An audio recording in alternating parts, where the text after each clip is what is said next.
Hi, Suzanne. I just want to say thank you so much for opening up in complete vulnerability and sharing your crisis and your trauma and your story of your life. Um, that is amazing to be able to do that and then to speak to how Jesus has saved you, and you've really overcame a lot of these situations in life, and that is absolutely wonderful. So I truly appreciate your story and your sharing.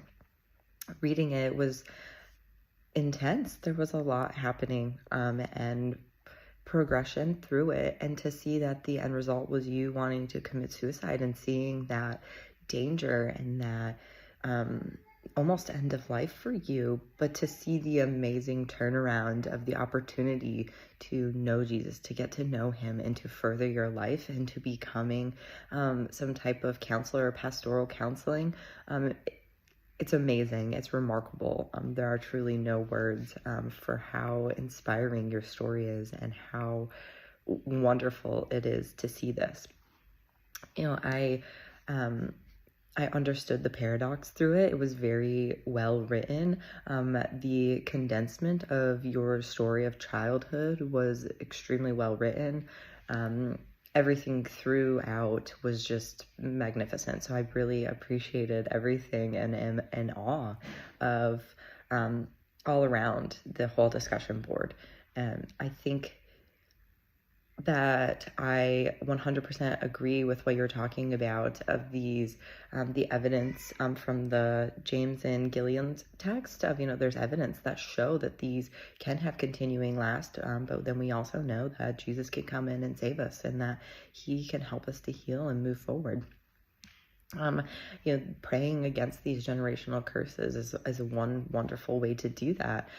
For me, as a clinical counselor, I take on a different role too of, let's look at these and how to become preventative for them for children. Let's look at these to see how we can change in our life so that we can break this intergenerational trauma that's continuing. What can we do differently, and how can you as a person, individual, change to break these cycles? So while I definitely see it from your perspective of pastoral counseling, I can see it from a different perspective too, as the clinical counseling, and how we both can work hand in hand to change and impact lives, to move forward.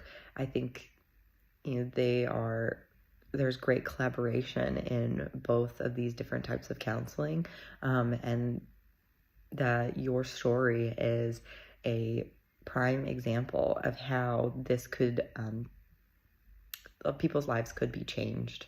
So again, thank you so much for sharing.